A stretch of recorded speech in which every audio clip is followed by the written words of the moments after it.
I belong to a family which believes in hard work. And वो ही hard work जब मैंने अपनी life में इम्प्लीमेंट किया, and now there was a time when I suppose that I couldn't clear even a single exam, but with my hard work and determination, I cracked 3 exams today. So I would say with your determination, if you are focused, you can crack any exam, वो कितना ही difficult क्यों ना हो, but you can. There is nothing like कि आप नहीं कर सकते हो. You can if you have that determination in yourself.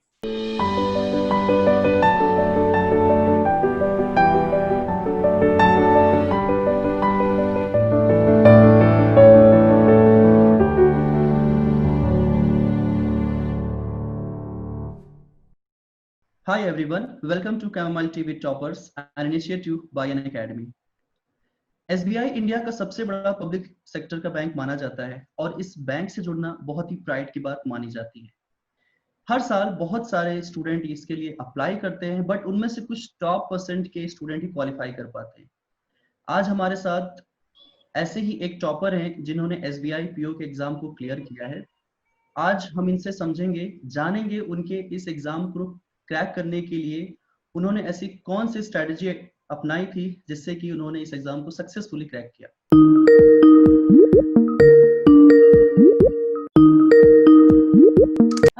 Hello, sir.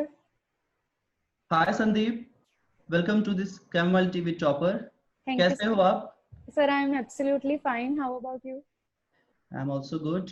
सो संदीप, कैसा लग रहा है आपको इस एग्जाम को क्लियर करने के बाद? कैसी फीलिंग आ रही है आपको? Sir, obviously SBI PO crack करना, like most of the aspirants, including me, we feel so good after cracking such a prestigious exam. SBI अपने आप में ही एक बहुत बड़ा एग्जाम है, तो बहुत अच्छा लगता है when you feel कि आपने इतने बड़े एग्जाम को क्लियर किया है. So I'm feeling very good and proud of myself.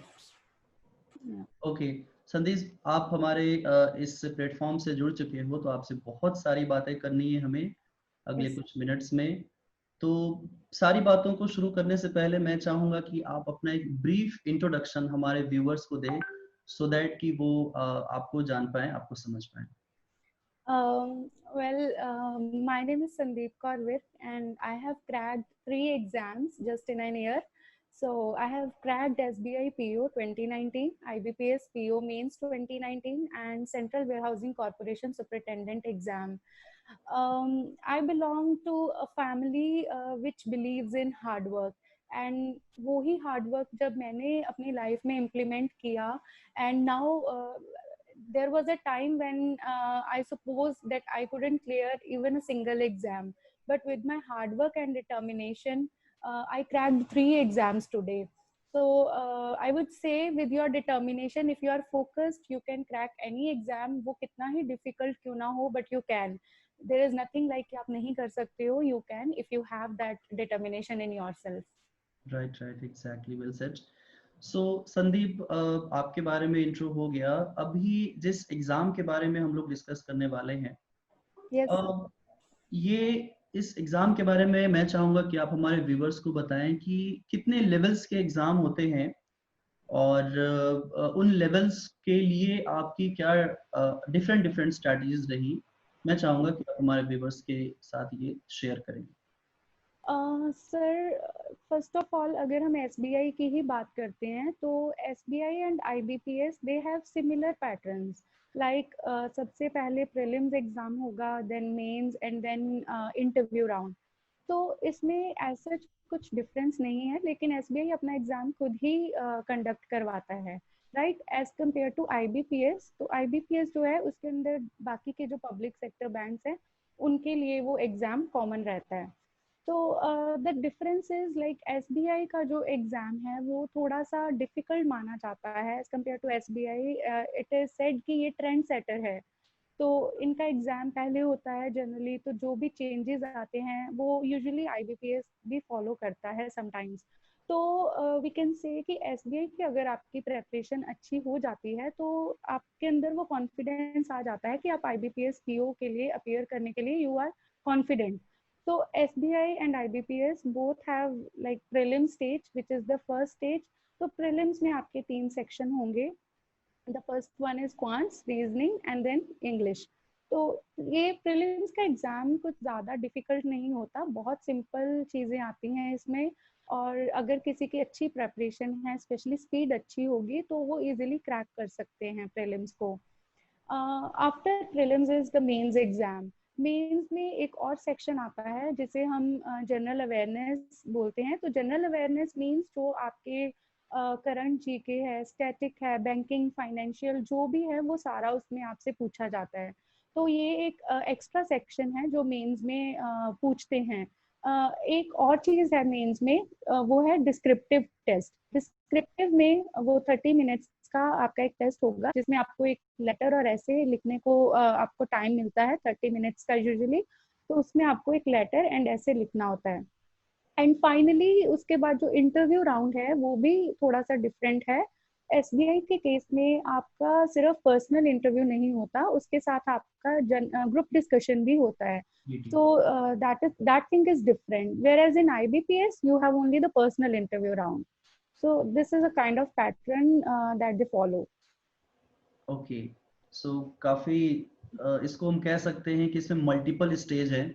Yes, sir. Multiple stage के लिए आपकी स्ट्रेटजीज भी डिफरेंट रही होंगी हर एक स्टेज के लिए। Yes, sir. ये स्ट्रेटजीज आपकी मैं जानना चाहूंगा, हमारे व्यूअर्स भी जानना चाहेंगे कि क्या स्ट्रेटजी आपने अडॉप्ट की थी अलग अलग स्टेजेस के लिए। लाइक आपने कहा कि प्रीलिम्स के लिए अलग, then mains and after that GD and interview. Yes, sir. Sir अगर प्रीलिम्स की बात करें तो एज आई सेड प्रीलिम्स बहुत ज़्यादा डिफिकल्ट नहीं होता, बहुत सिंपल लेवल का यहाँ पे क्वेश्चंस आपसे पूछे जाते हैं। बहुत बेसिक चीज़ें होती हैं, बस इसमें आपको स्पीड मेंटेन करनी पड़ेगी। अगर आपकी स्पीड अच्छी है तो आप कर सकते हैं। मोर ओवर अटेम्प्ट्स ऑल्सो, बहुत से एग्जाम, जैसे एसबीआई की ही बात करती हूँ मैं, तो एसबीआई में मोस्टली मैं 90 प्लस तो अटेम्प्ट करती ही थी प्रीलिम्स में। तो इतना करना ही पड़ेगा। और कुछ तो एस्पायरेंट्स ऐसे भी होते हैं जो 95 प्लस भी अटेम्प्ट करते हैं। तो अगर आपका अटेम्प्ट ज्यादा होगा और एक्यूरेट होगा तो चांसेस होते हैं कि आप प्रीलिम्स इजीली क्रैक कर सकते हो, क्योंकि prelims is not a difficult thing to crack. वो आपकी सिर्फ प्रैक्टिस और स्पीड के ऊपर डिपेंड करता है कि आपका कैसे प्रैक्टिस चल रही है और स्पीड कैसी है। तो इसके लिए सर स्ट्रैटेजी तो मैं यही बोलूंगी अपने व्यूअर्स को कि आपको बहुत ज़्यादा प्रैक्टिस करनी होगी, और वो भी टाइमर के साथ। अगर आप ये सोचेंगे कि आप सिर्फ मॉक लगा लेंगे ऑफलाइन और बिना टाइमर के, तो उससे कुछ नहीं होगा। प्रैक्टिस हो रही है लेकिन स्पीड नहीं बढ़ रही है। अगर स्पीड को बढ़ाना है आपको और अच्छे से प्रैक्टिस करनी है, तो टाइमर को आप सेट करके ही उसकी प्रैक्टिस कीजिए, चाहे वो इंग्लिश है, क्वांट्स है या रीजनिंग। तो इसमें तो सर यही स्ट्रैटेजी है, और ऐसा कुछ भी नहीं है, क्योंकि चीज़ें बहुत बेसिक आती हैं। बट अगर मेंस की बात करते हैं तो मेंस में accuracy I think is the only thing, जो ये मेरा पर्सनल एक्सपीरियंस है कि मेंस में मैंने सिर्फ एक्यूरेसी के ऊपर काम किया था, not on the number of attempts. मैंने बहुत सारे ऐसे कैंडिडेट्स होते थे जो एग्जामिनेशन सेंटर से बाहर निकल के ये बोलते थे मैंने इतना अटेम्प्ट किया, मैंने उतना किया, लेकिन एट द एंड क्या होता था कि वो क्रैक नहीं कर पाते थे, क्योंकि हम लोग ये सोचते हैं कि जितना अटेम्प्ट करेंगे तो शायद हो सकता है उतना अच्छा हम लोगों का स्कोर आएगा। बट ये सिर्फ एक हमारा मिसकंसेप्शन मैं बोलूँगी होता है। आपको मेंस में सिर्फ एक्यूरेसी के ऊपर ध्यान देना है। कम करोगे वो चलेगा, लेकिन गलत करोगे वो बिल्कुल भी आपको क्रैक नहीं करने देगा एग्जाम। तुक्का लगाना तो मेंस में और प्रीलिम्स में भी इवन वो बहुत ही, आप अपनी मेहनत को ही खराब करोगे उससे। तो आई वुड सजेस्ट कि जो व्यूअर्स देख रहे हैं, मेंस में आप चाहे कम अटेम्प्ट करेंगे वो ठीक है, लेकिन गलत मत कीजिए ये सोच के कि बाकी जो है वो मुझसे ज़्यादा करेंगे। And believe me, mains attempt करते टाइम आपको बहुत बार लगेगा कि ये सेक्शन मुझे इतना ज़्यादा नहीं आता है, मुझे इतने क्वेश्चंस नहीं मैं कर पाऊंगा। तो अगर वो एग्जाम आपके लिए सेक्शन वो डिफिकल्ट है, तो वो बाकी कैंडिडेट्स के भी उतना ही डिफिकल्ट होगा, तो उसकी कट ऑफ भी उतनी ही कम जाएगी। तो ये कभी भी नहीं सोचेंगे कि अगर नहीं आता तो 5-6 खुद को आते हैं तो बाकी के मैं तुक्के लगा दूंगा, ऐसा नहीं करना होगा। आप उतना ही करिए, चाहे 5-6 क्वेश्चन ही आते हैं अच्छे से, उतना ही करिए, एंड बिलीव मी वो आपका सेक्शन क्लियर हो जाएगा, क्योंकि मेरे साथ ऐसा ही हुआ था। मैंने क्वांट्स जो था उसमें बहुत कम अटेम्प्ट किए थे, एसबीआई में भी और आईबीपीएस में भी, बट मेरा दोनों में ही मैं ओवरऑल और सेक्शनल दोनों कट ऑफ जो है क्लियर कर पाई थी। तो मेंस में एक्यूरेसी के ऊपर आपको ध्यान देना है, और इंटरव्यू पे तो अगर हम आए तो आई वुड से कि आपके अंदर वो कॉन्फिडेंस होना चाहिए, आपके कम्युनिकेशन स्किल्स अच्छे होने चाहिए, how you interact with people, आपकी बॉडी लैंग्वेज, ये सब चीजों पे काम करना पड़ेगा when it comes to interview. Okay okay okay. काफी माइक्रो लेवल पे हमें अपने स्टडीज को भी प्लस जो आपने कहा इंटरव्यू के लिए भी वर्क करते रहना चाहिए। Yes sir. अच्छा संदीप, एक जो सबसे इम्पोर्टेंट बात होती है बैंक्स के एग्जाम में, वो होता है time limit.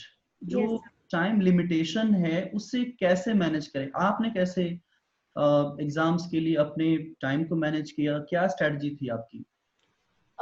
Well sir, time देखिए, अगर आप बैंक पीओ स्पेशली अगर आप तैयारी कर रहे हैं तो उसके लिए आपको एक्स्ट्रा वर्क करना पड़ेगा। आप ये नहीं सोच सकते कि मैं दिन में सिर्फ 1-2 घंटे अगर लगा दूं तो वो चलेगा, ऐसा बिल्कुल भी नहीं है। जब हम लोग प्रेपरेशन करते हैं बैंकिंग एग्जाम्स के लिए तो पूरा पूरा दिन पढ़ना पड़ता है, और कई बार तो ऐसा होता है कि आपको अपनी जो भी सोशल लाइफ है उससे भी कट होना पड़ता है। आपको सोशल नेटवर्किंग से बिल्कुल अपने आप को साइड पे करना पड़ेगा, क्योंकि जितना आप सोशल मीडिया, फ्रेंड्स, फंक्शंस, ये सब चीज़ों में इन्वॉल्व रहेंगे उतना आप डिस्ट्रैक्ट होंगे। तो most time, important. Yes sir, तो टाइम मैनेजमेंट में आई वुड से अगर आपने सोच ही लिया कि कुछ बनना है, कुछ करना है, तो पहले तो ये सारी डिस्ट्रैक्शंस को अपनी लाइफ से हटाना पड़ेगा उस पर्टिकुलर टाइम के लिए।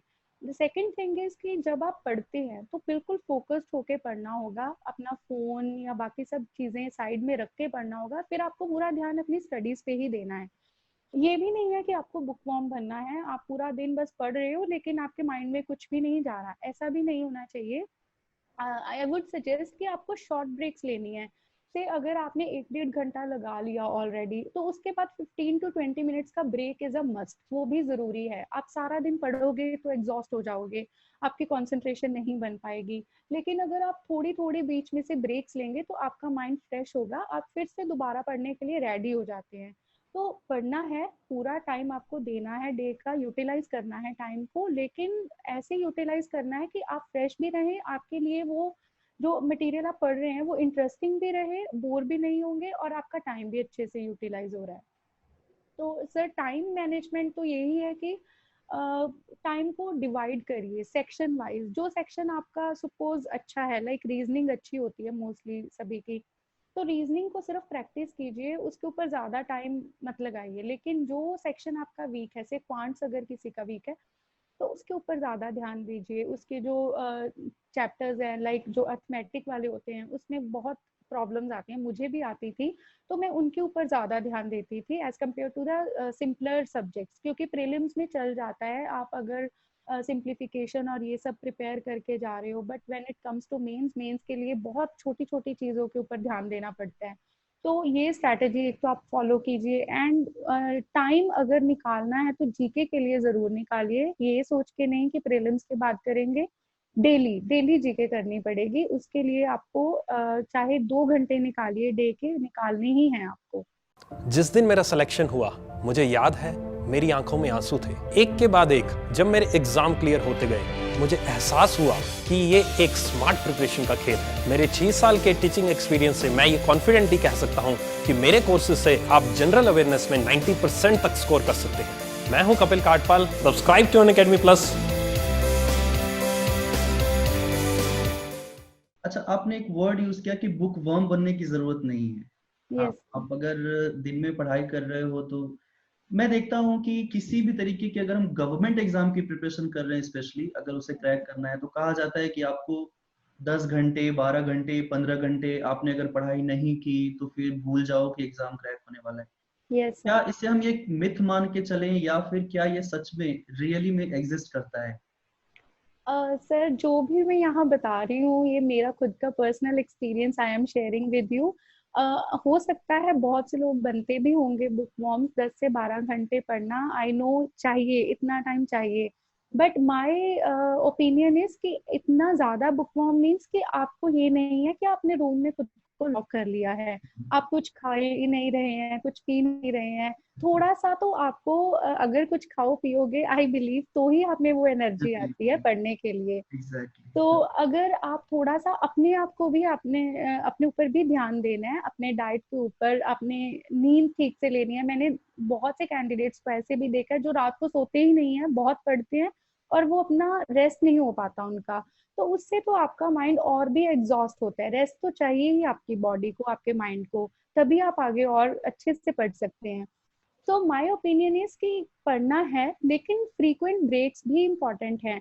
जैसे मैंने बोला कि आप 1-1.5 घंटा आपने पढ़ा, उसके बाद अगर 15 मिनट्स की ब्रेक ले रहे हैं तो उसमें कुछ भी आपका टाइम वेस्ट नहीं हो रहा, वो आपको सिर्फ एक तरह से आप रिफ्रेश कर रहे हैं अपने आप को, तो वो वाली ब्रेक्स आपको चाहिए। ये जो बिल्कुल सर हो सकता है बहुत से लोग कर भी पाते होंगे कि खुद को रूम में लॉक किया और फिर सारा टाइम पढ़ने पे लगाया, बट बिलीव मी, थोड़ी थोड़ी ब्रेक्स अगर लेंगे तो आपका पढ़ाई से मन नहीं भरेगा, आपको और ज्यादा पढ़ने की क्यूरियोसिटी रहेगी, क्योंकि आपको पता है कि आपका एक दिन का टारगेट सेट करना है आपने। अगर आपको पता है कि दिन में वो चीजें करनी ही है तो कैसे करनी है वो भी आपको पता होनी चाहिए। तो दैट डजेंट मैटर कि वो सारा दिन बैठने से ही होंगी, आप बुक्स खोल के बैठे हो तभी होंगी, ऐसा कुछ भी नहीं है। ब्रेक्स लेंगे तो उससे ज़्यादा अच्छा होगा, क्योंकि ब्रेक लेने से थोड़ा माइंड रिफ्रेश हो जाएगा आपका।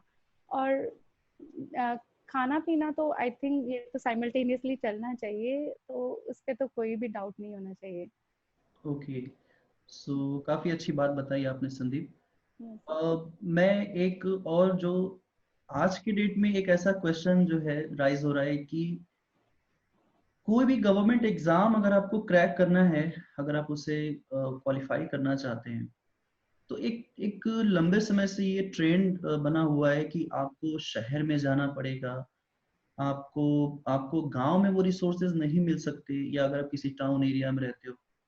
क्या अगर हम ओवरऑल देखें इंडिया को, तो इस एग्जाम को प्रिपेयर करने वाले जो भी एस्पिरेंट्स हैं, क्या सच में उन्हें शहर की तरफ ही जाने की जरूरत है, या वो अपने घर पे बैठ करके इस एग्जाम की प्रिपरेशन कर सकते हैं?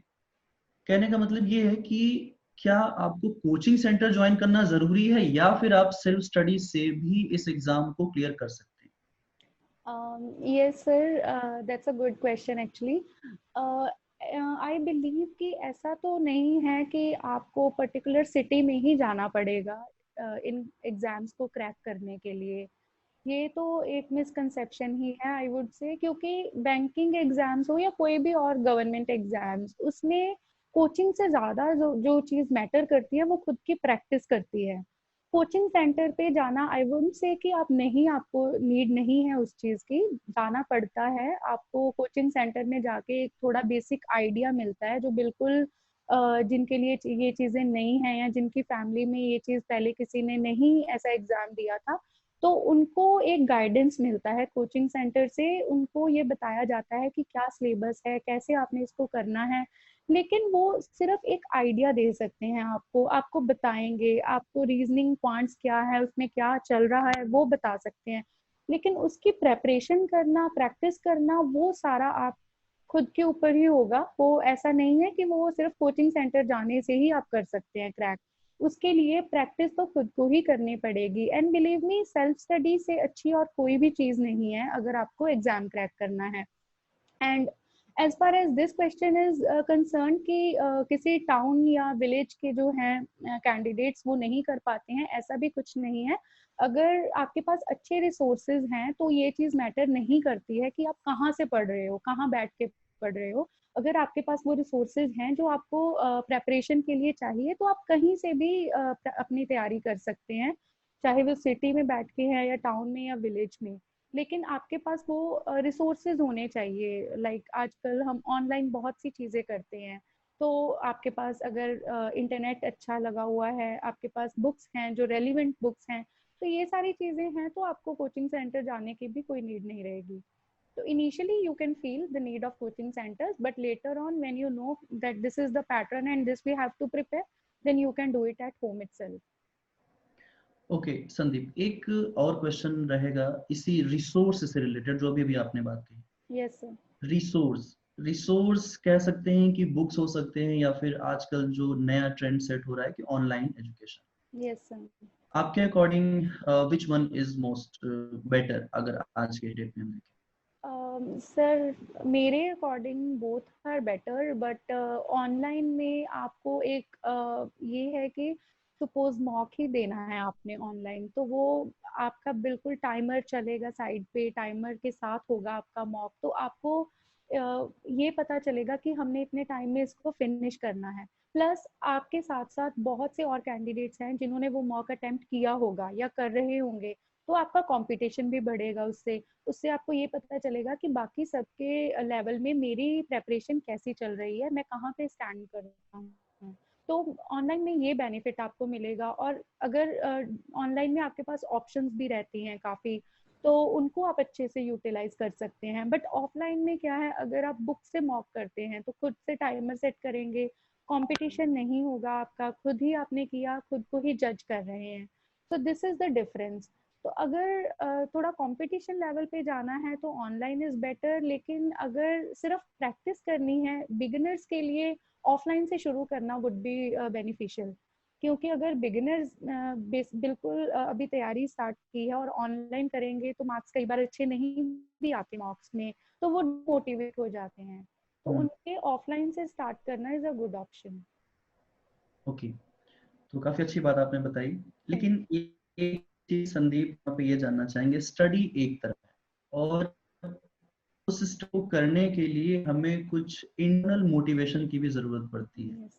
क्योंकि ये एग्जाम इतना है, कई सारे मल्टीपल स्टेजेस में ये एग्जाम कंडक्ट किए जाते हैं। तो प्री से लेके mains and then GD and after that interview, ये जो एंटायर टाइम ड्यूरेशन है, इसमें ऐसी कौन सी ऐसी चीज थी जिसने आपको इंटरनल मोटिवेशन प्रोवाइड किया, या फिर यूं कहें कि आपका मोटिवेशन क्या था? Okay, well sir, again this question is very close to my heart. जब भी कोई मुझसे ये चीज पूछता है तो there is one person in my mind, जो माय हस्बैंड एक्चुअली। तो ओके। या तो मेरे हस्बैंड ने ही मुझे मोटिवेट किया था। ही इज द वन जिन्होंने बोला था that I should start this preparation for banking exams. तो बहुत बार ऐसा होता था कि जब मैं प्रेपरेशन करती थी, एग्जाम्स 0.25 से भी मिस हो जाता था मेरा। तो मैं बोलती थी दैट मैं अब नहीं करूंगी इसकी प्रेपरेशन, मुझे गिव अप करना है या मैं क्विट कर दूंगी।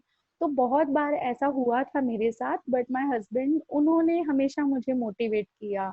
लाइक ही नेवर सेड कि you can't do, he said you are very close, अभी तो you are near to your target, अगर यहाँ पे आके गिव अप करोगे तो वो अपना ही लॉस है। सॉरी।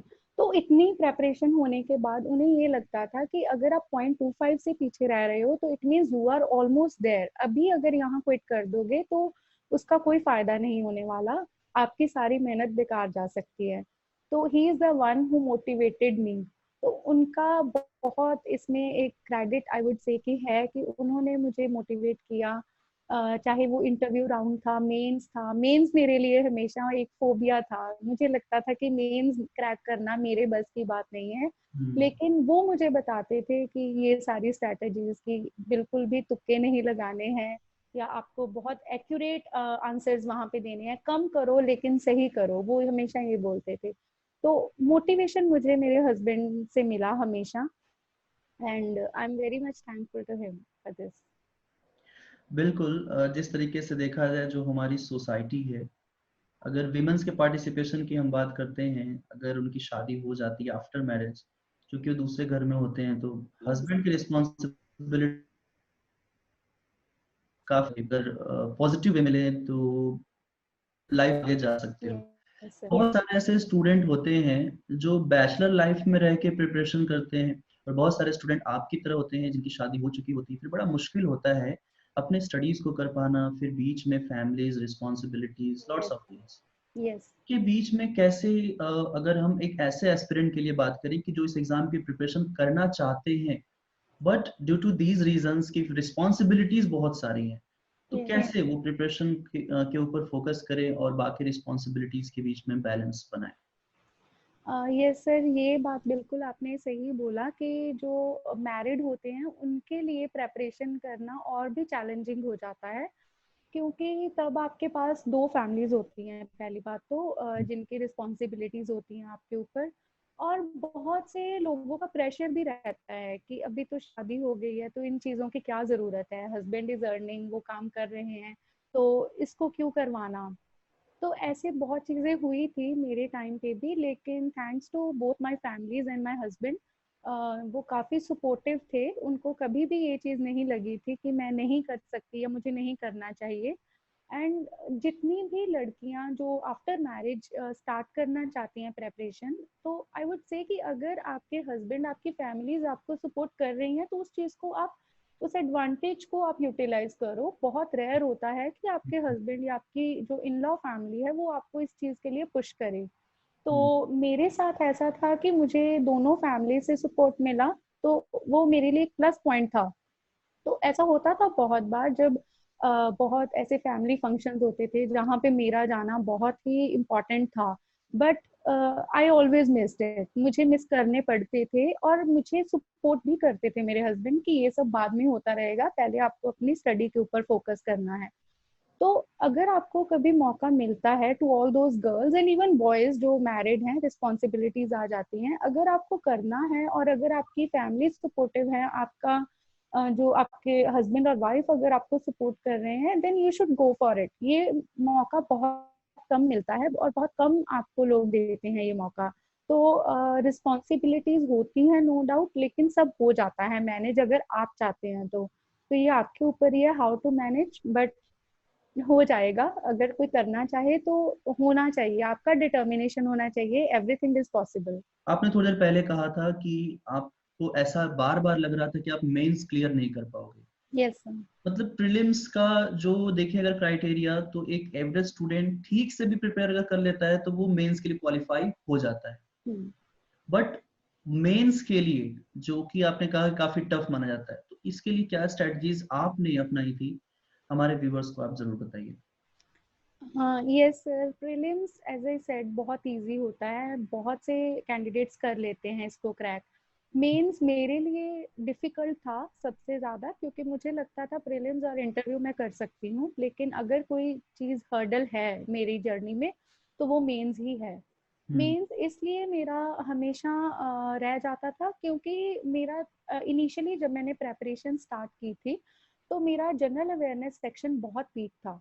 मैं उसके ऊपर बिल्कुल भी ध्यान नहीं देती थी, मेरा पूरा फोकस रीजनिंग और क्वांट्स पे था। तो क्या होता था कि मेरा रीजनिंग क्वांट्स तो ठीक से हो जाता था, इंग्लिश भी हो जाती थी, but when it comes to GK तो मैं हमेशा जीके की वजह से मेंस जो था अपना उसको नहीं कर पाती थी। तो जब मैंने ऐसे एक दो एग्जाम्स दिए, लाइक आईबीपीएस पीओ दिया था पहले, उसका मेरा प्रीलिम्स हो गया था लेकिन मेंस नहीं हुआ था, तब मुझे ये रियलाइज होना शुरू हुआ। इवन क्लर्क के एग्जाम्स भी दिए तो आई सॉ कि कुछ तो चीज़ है ऐसी जो मेंस के लिए हर्डल बन रही है। एंड एज आई सेड मेरे हस्बैंड को यही लगता था कि जनरल अवेयरनेस मेरा वीक है और मुझे इसी के ऊपर काम करना पड़ेगा। तो ऐसे ही हुआ, फिर बहुत से एग्जाम्स थे जो मैं नहीं कर पाई due to this general awareness only. तो फिर मैंने जीके को थोड़ा सीरियस लेना शुरू किया, मैंने अपना फोकस इसके ऊपर ज़्यादा किया। जैसे मैंने पहले भी बताया कि इसको डेली करना ही इसका सिर्फ लास्ट ऑप्शन है कि अगर आपको जीके अच्छे से पढ़ना है तो उसके लिए डेली इसको करना पड़ेगा। पहले क्या होता था कि मैं प्रीलिम्स करती थी, प्रीलिम्स का रिजल्ट आता था, क्लियर होता था, फिर यहाँ वहाँ से कंटेंट इकट्ठा करती थी और जीए की तैयारी करती थी वही 10-15 दिन में, जो कि बिल्कुल भी अच्छी स्ट्रैटेजी नहीं है आई वुड से।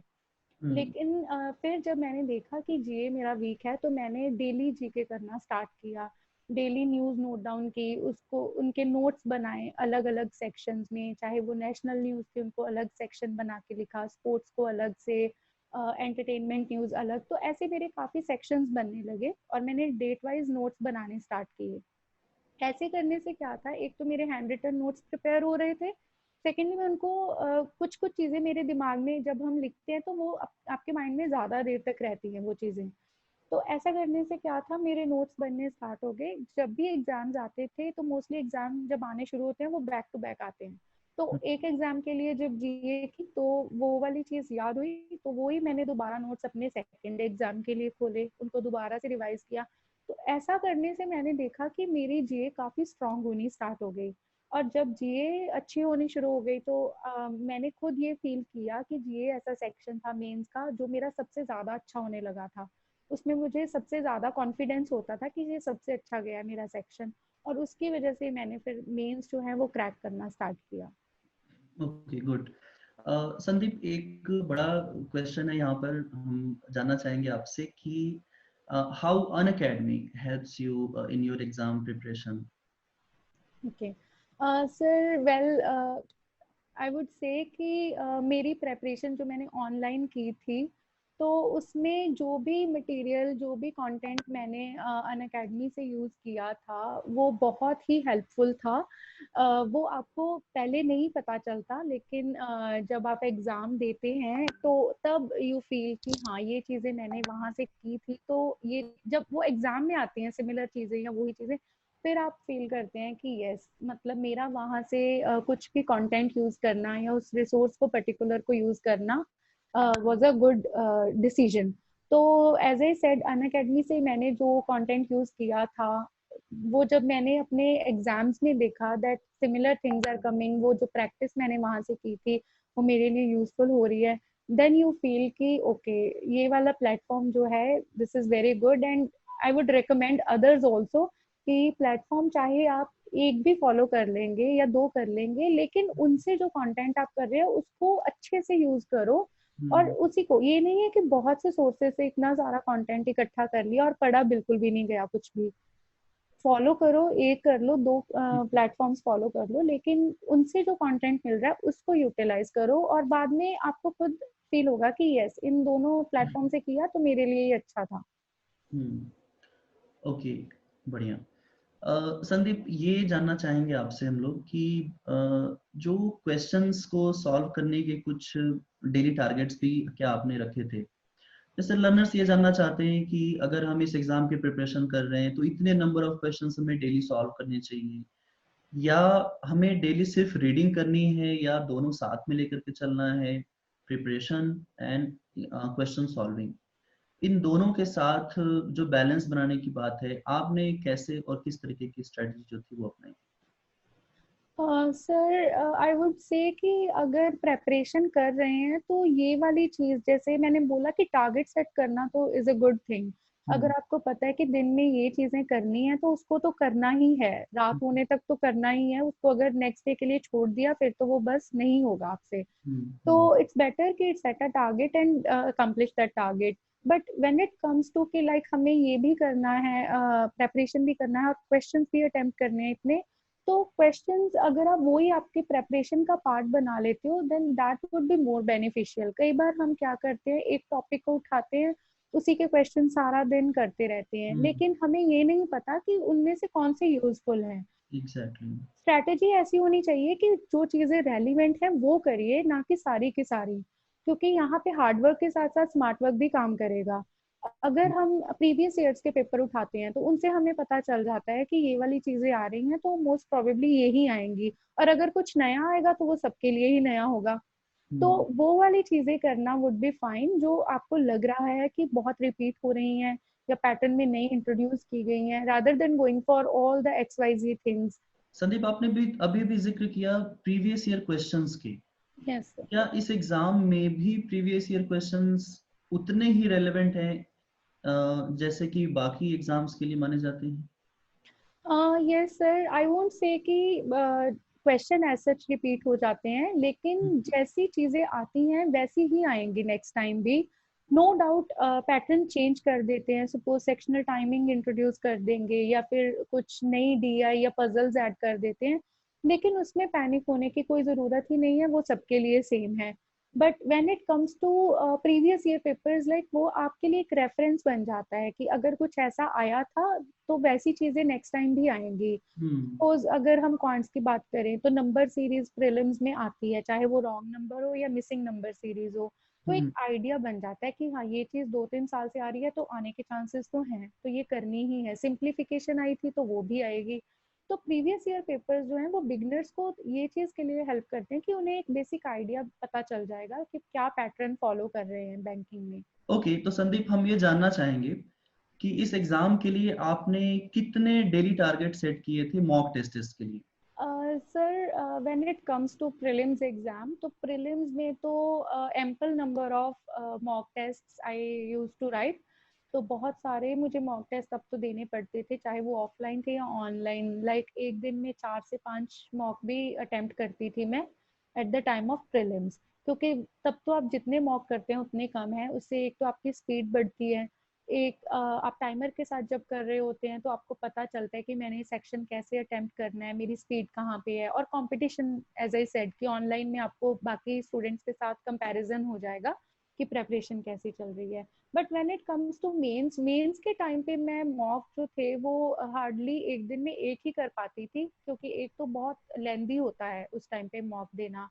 क्योंकि प्रीलिम्स का मॉक तो 1 आवर का रहता है, लेकिन at the time of mains mock ही 3 घंटे तो लगते हैं उस पे, क्योंकि उसमें जीए सेक्शन भी आता है और सेक्शंस होते भी लंबे हैं। तो इसलिए उस वक्त आपको प्रेपरेशन भी करना होता है और मॉक भी करना होता है। तो मैं एक ही मॉक करती थी, लेकिन उसका एनालिसिस अच्छे से कर लेती थी। ये नहीं कि मॉक दिया और उसको छोड़ दिया, उसमें चेक करना कि मेरी क्या मिस्टेक्स थी, कहाँ पे आई एम लैगिंग बिहाइंड। तो अगर आप एक मॉक करके भी उसका एनालिसिस कर लेते हैं, then that is sufficient rather than going for 2-3 mocks a day but not analysing them. So this was my strategy for prelims and mains. एक चीज संदीप यहाँ जानना चाहेंगे, इतनी सारी बातें हो गई, हमने सारे स्ट्रेटजीज देख लिए, प्रीलिम्स के, मेंस के, इंटरव्यू के, फिर आपका जो डेली रूटीन लाइफ है वो, तो क्या इस सारी चीजों को आपने मैनेज कैसे किया? जो टाइम टेबल आपने सेट किया रहा होगा वो कैसे आपने मैनेज किया उसको? सर टाइम टेबल के लिए एज सच ये नहीं था कि मैंने ये सोचा हुआ था कि मैं इतने से इतने सिर्फ रीजनिंग ही करूंगी और इतने से इतने, ऐसा कुछ भी नहीं था। क्योंकि कई बार क्या होता है, जो हम लोग प्लान कर रहे होते हैं वो नेक्स्ट डे चेंज कर देते हैं ड्यू टू सम थिंग्स।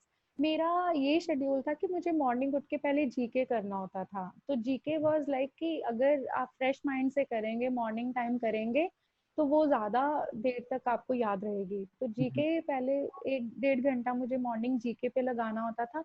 उसके बाद फिर मैं, जैसे अगर प्रीलिम्स है तो मॉक लगाया, एक मॉक लगाया, उसका एनालिसिस किया, देन थोड़ा सा ब्रेक लिया। उसके बाद मैंने रीजनिंग किया, रीजनिंग की कुछ लाइक पजल्स की, कुछ ऐसी चीजें जो बहुत स्कोरिंग होती हैं हमारे एग्जाम्स में, उनको प्रैक्टिस किया। क्वांट क्वांट मेरा रीजनिंग के कंपैरिजन में थोड़ा सा वीक था, स्पेशली जो मेंस में आता था। तो मेंस के लिए जो डीआई है वो बहुत हाई लेवल आती है, तो ऐसी डीआईज को करना प्रैक्टिस, ये मेरा पार्ट ऑफ टाइम टेबल था। And apart from this again, जैसे जीए एक बार मैंने मॉर्निंग में किया, रात को सोने से पहले भी मैं जीए के सारे नोट्स बनाती थी। जो उस दिन की पूरी मुझे न्यूज मिलती थी, न्यूज़पेपर से मिलती थी या फिर और भी सोर्सेज से, तो मैं उनको सबको under different sections, as I said, मैं उनको लिख देती थी डेट वाइज, और थोड़ा थोड़ा सा उनको रीड कर लेती थी, सो दैट जब उसको लर्न करना हो तो मुझे वो याद रहे चीजें। तो ये मेरा टाइम टेबल था, कुछ ऐसा सच नहीं था कि मैं पूरा फिक्स कर लेती थी, लेकिन जो मुझे लगता था कि अभी मुझे ये करना चाहिए वो मैं कर लेती थी उस टाइम पे। Okay okay okay. संदीप, आपने थोड़ी देर पहले ही कहा कि कुछ ऐसे सेक्शंस हैं, कुछ ऐसे टॉपिक्स हैं जो काफी हार्ड लेवल के माने जाते हैं। यस। वैसे देखा जाए तो हर एक स्टूडेंट के लिए उनका अलग अलग सेक्शन होता है जिसमें वो काफी वीक होते हैं। यस।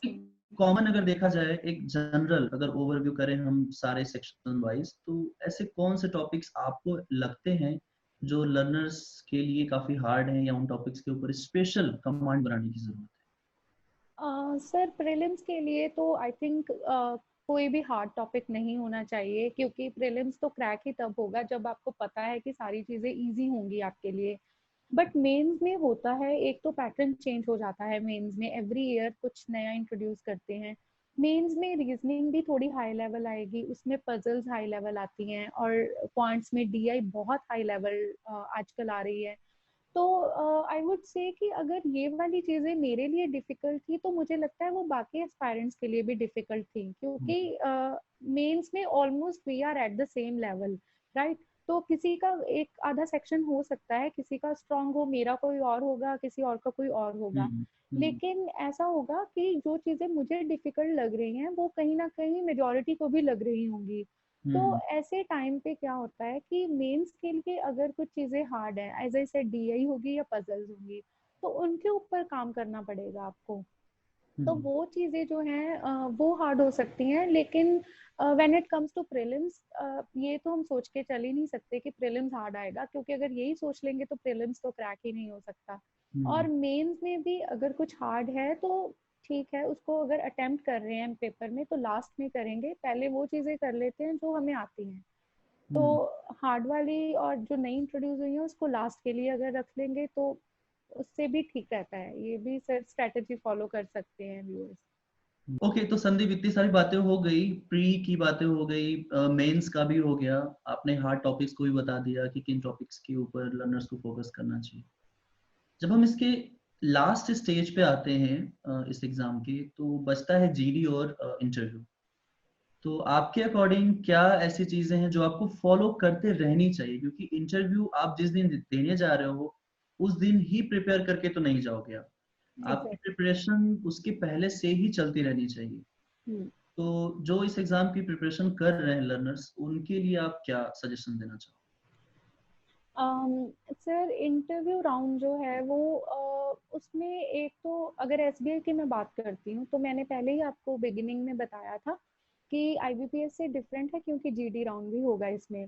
तो ग्रुप डिस्कशन के लिए पहली बात तो वो ही कि आपको करंट अफेयर से अपडेटेड रखना पड़ेगा खुद को, क्योंकि वो टॉपिक कुछ ना कुछ ऐसा ही देंगे जो बहुत करंट होगा या कोई सोशल इशू, राइट। तो अगर आपको ऐसा टॉपिक मिलता भी है, आप एक ऐसे ग्रुप में बैठे हैं जहाँ पे क्रीम सारे कैंडिडेट्स हैं, ठीक है, तो उनके पास बहुत कुछ है बताने के लिए। वहां पे अगर अपने आप को डिफरेंट दिखाना है तो ट्राई टू बी डिफरेंट। और डिफरेंट ऐसे होगा कि एक तो इनिशिएट करना पड़ेगा, बोलना है आपको, अगर चुप रहेंगे तो आपको वहां कोई बोलने भी नहीं देगा। तो पहली बात तो आपको वहां पे बोलना है। सेकेंडली आपको करंट फैक्ट्स एंड फिगर्स वहां पे दिखाने हैं, एग्जाम्पल, सिर्फ ये नहीं है कि थ्योरी में कुछ ऐसे एक पैराग्राफ बोल दिया उस पर कोई इंटरेस्ट नहीं लेगा।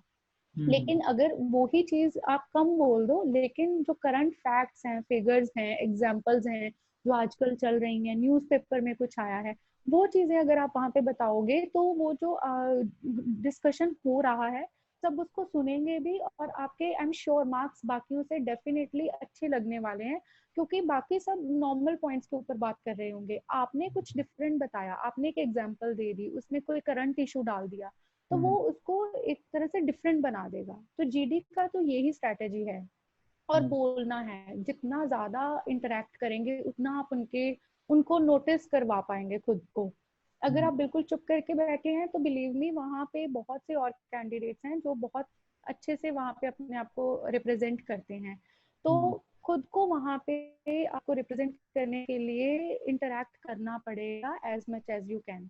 And when it comes to personal interview में माय ओपिनियन इज कि आपका कॉन्फिडेंस अच्छा होना चाहिए first of all.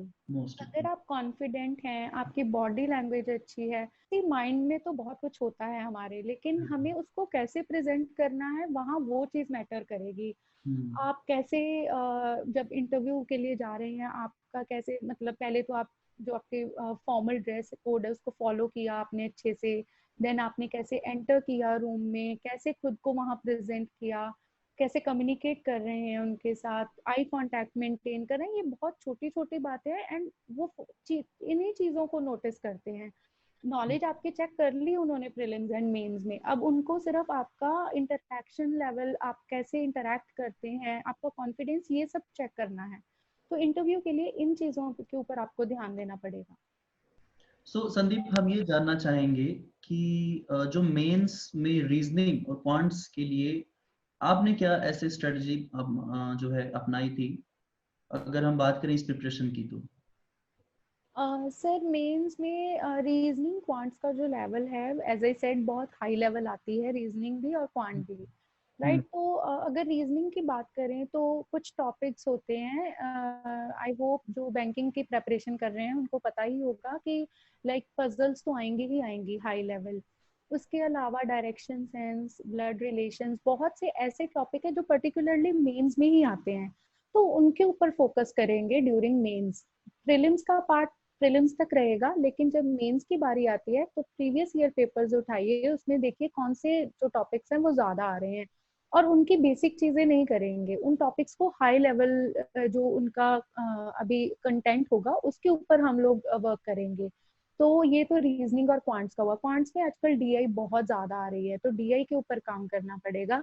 Maximum number of questions are coming from DI only, right.